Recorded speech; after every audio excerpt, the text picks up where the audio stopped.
Idioms. तो common idioms में कई जो वीडियो है मैं ऑलरेडी अपलोड कर चुकी हूँ और इसके अंदर ये टॉपिक एक ऐसा टॉपिक है जो कि हर एग्जाम में भी पूछा जाता है। एग्जाम के अलावा जो एग्जाम कैंडिडेट है उनके लिए तो वैसे भी इम्पोर्टेंट टॉपिक है, लेकिन जो अलग जो लोग हैं जो कि स्टूडेंट के लिए मैं बोल सकती हूँ, अपनी जो स्टार्टिंग जो उनकी जो एजुकेशन स्टार्ट कर रखी है उन्होंने अपनी शुरू की एजुकेशन में जो है 1 to 12 तक के भी बोल सकते हैं, कॉलेज स्टूडेंट भी इसमें आ सकते हैं। तो उनके लिए भी ये जो कॉमन ईडियम ये जो टॉपिक है उनके राइटिंग स्किल में, उनके कंपोजिशन में, उनके स्पीकिंग में, हर एक जगह ये जो कॉमन ईडियम है वो काम आने वाली चीज़ है। तो इससे हम अपनी राइटिंग को, अपनी स्पीकिंग को हम सुधार सकते हैं, उसमें इम्प्रूवमेंट कर सकते हैं। और एक जो बोलते हैं ना, अपनी जो लैंग्वेज होती है, अपनी जो भाषा होती है उसके ऑर्नामेंट के रूप में जैसे फिगर ऑफ स्पीच भी ऑर्नामेंट होते हैं, लेकिन ये भी एक ऑर्नामेंट के रूप में काम आते हैं जो कि हमारी बातों को ऑर्नामेंट जैसे आभूषण होते हैं जो कि किसी की शोभा बढ़ाते हैं, वैसे ये जो कॉमन ईडियम है वो भी ऑर्नामेंट के रूप में होते हैं। तो हर एक व्यक्ति, मैं ये नहीं बोल सकती कि सिर्फ जो एग्जाम कैंडिडेट होते हैं उनके लिए इम्पोर्टेंट है, हर एक व्यक्ति के लिए ये जो टॉपिक है वो इम्पोर्टेंट है। तो हम थोड़ी थोड़ी करके, मैंने बोला था कि हम थोड़ी 5-7 जो ईडियम्स है वो करके हम अपनी बहुत सी ईडियम का एक कलेक्शन बना लेंगे। तो उसी के बेस पे मैं आज कुछ जो ईडियम्स है वो और लेकर आई हूँ जो कि हमारे डेली रूटीन में भी काम आने वाली है और एग्जाम के पॉइंट ऑफ व्यू से भी ये इम्पोर्टेंट है। तो देखो स्टार्ट करते हैं। जो पहला अपना जो कॉमन ईडियम है वो देखो, a bone of contention. A bone of contention, contention लड़ाई होती है, बोन यानी हड्डी एक कारण के रूप में हम बोल सकते हैं। तो लड़ाई का कारण, झगड़े का कारण, अ बोन ऑफ कंटेंशन। तो लड़ाई या झगड़े का जो मेन कारण होता है उसको बोलते हैं।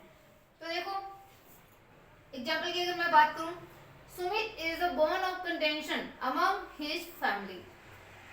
सुमित, किसी भी पर्सन का नाम ले सकते हैं, कोई भी बात जब आप बता रहे हो, कोई झगड़े का कारण आप बता रहे हो, मनी भी होता है किसी के घर में झगड़े का कारण। तो जो भी, जहाँ पे भी आप झगड़े का कोई कारण, लड़ाई का कोई कारण जहाँ पे शो कर रहे हैं वहां पे अपना जो इडियम है वो आएगा बोन ऑफ कंटेंशन। तो Sumit is the bone of contention among his family. Second देखो, a slip of tongue. Asleep of tongue, slip देखो फिसलना होता है, ठीक है। स्लिप मतलब फिसलना, टंग मतलब अपनी जबान, जीभ। तो जबान का फिसलना मतलब कोई बात अचानक से बोल देना, अपनी जबान जहाँ पे फिसल जाती है, नहीं बोलना चाहते लेकिन फिर भी हम कोई बात बोल देते हैं, उसको बोलते हैं स्लिप ऑफ टंग। तो स्लिप ऑफ टंग, अचानक से बोल देना, कोई अपनी जबान फिसल जाना। तो देखो इसमें कोई रटने वाला चीज नहीं आ रहा, हर एक जो चीज है वो आपको पता है किसको क्या बोलते हैं, आपको इजिली याद हो जाएगा, इजिली इनका मीनिंग भी आपको याद हो जाएगा। इसलिए वो टंग, अचानक से बोल देना, अपनी जबान फिसल जाना। तो देखो बहुत कॉमन सा ये एग्जांपल है, a slip of tongue so often becomes the cause of quarrel। a slip of tongue, आपको पता है कि जबान का फिसलना है वो प्राय क्या होता है, झगड़े की वजह बनता है, झगड़ा हो जाता है, झगड़े का कारण बनता है, क्योंकि हम कोई बात बोलना नहीं चाहते लेकिन अचानक से हमसे बोल दी जाती है, निकल जाता है मुंह से, तो वो क्या बनता है, प्राय झगड़े का कारण होता है। तो so often becomes the cause of quarrel। तो slip of tongue so often becomes the cause of quarrel। तो slip of tongue अचानक बोल देना, जबान फिसलना या अचानक से मुंह से निकल जाना, उसको बोलते हैं slip of tongue। थर्ड देखो, an eye wash। an eye wash, दिखावा करना, जैसे अपनी आंखों को हम धो रहे हैं, हम दिखावा कर रहे हैं किसी चीज का।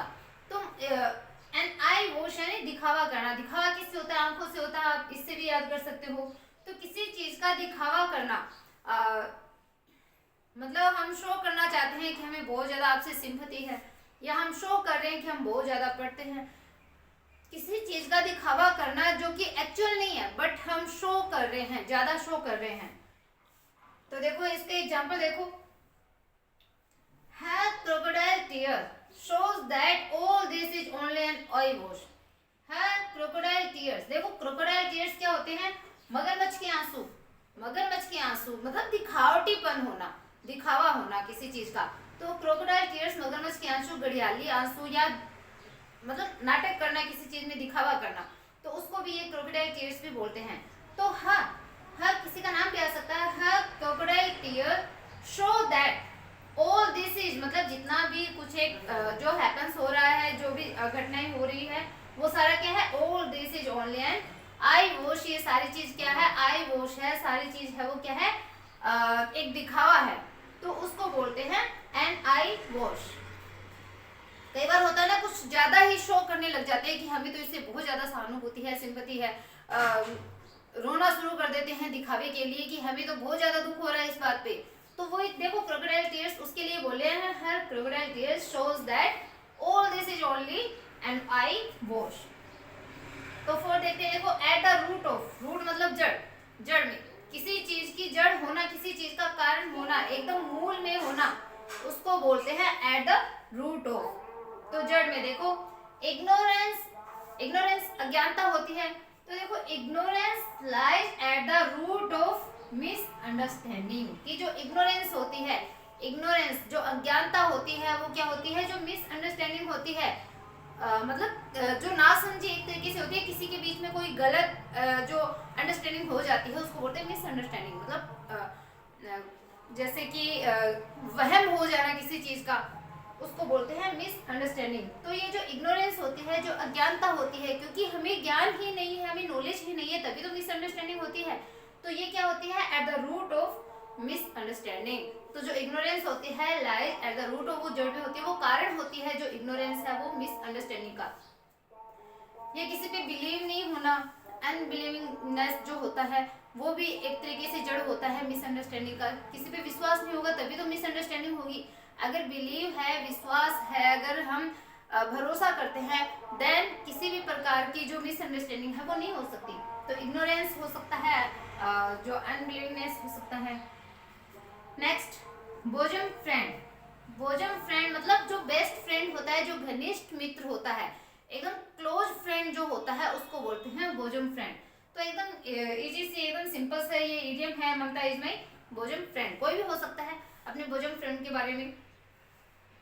नेक्स्ट देखते हैं, ब्रिंग टू लाइट। मोस्टली आप शायद ये सुनते हो, ये जो इडियम है वो मोस्टली अपने सुनने में आती है, बहुत बार देखते हैं हम। ब्रिंग टू लाइट मतलब ब्रिंग यानी लाना, लाइट यानी प्रकाश, रोशनी, रोशनी में लाना, यानी कोई जो बात है उस बात को उजागर करना, किसी बात को सामने लेकर के आना, प्रकाश में लाना, उजागर करना।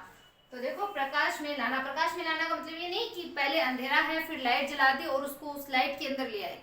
किसी बात को किसी के सामने प्रकट करना, किसी बात को उजागर करना, प्रकाश में लाना, उसको बोलते हैं ब्रिंग टू लाइट। मतलब जो लोगों को पता नहीं है लेकिन किसी तरीके से लोगों के सामने उस बात को लाया गया है, उसको बोलते हैं ब्रिंग टू लाइट।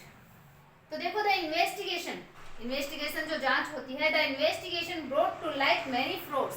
जो इन्वेस्टिगेशन होती है वो इन्वेस्टिगेशन क्या करा, brought to light many frauds, मतलब बहुत से जो फ्रॉड्स है, जो गलत जो काम है, उनको वो ब्रॉट टू लाइट यानी प्रकाश में लाए। यहाँ पे हमने पास्ट फॉर्म यूज में ली है तो ब्रॉट आया है, अदरवाइज ब्रिंग होता, प्रेजेंट सेंस में ब्रिंग होता, पास्ट सेंस में ब्रॉट, फ्यूचर सेंस होता तो विल ब्रिंग।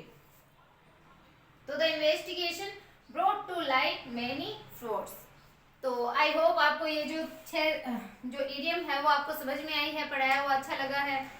ये इडियम ऐसे है कि आप थोड़ा थोड़ा इनको अगर करते जाओगे तो आपको अच्छे से इनको लर्न भी अच्छे से हो जाएगी, आपको ज़्यादा रटना नहीं पड़ेगा, बस समझने वाली चीज़ इसमें है।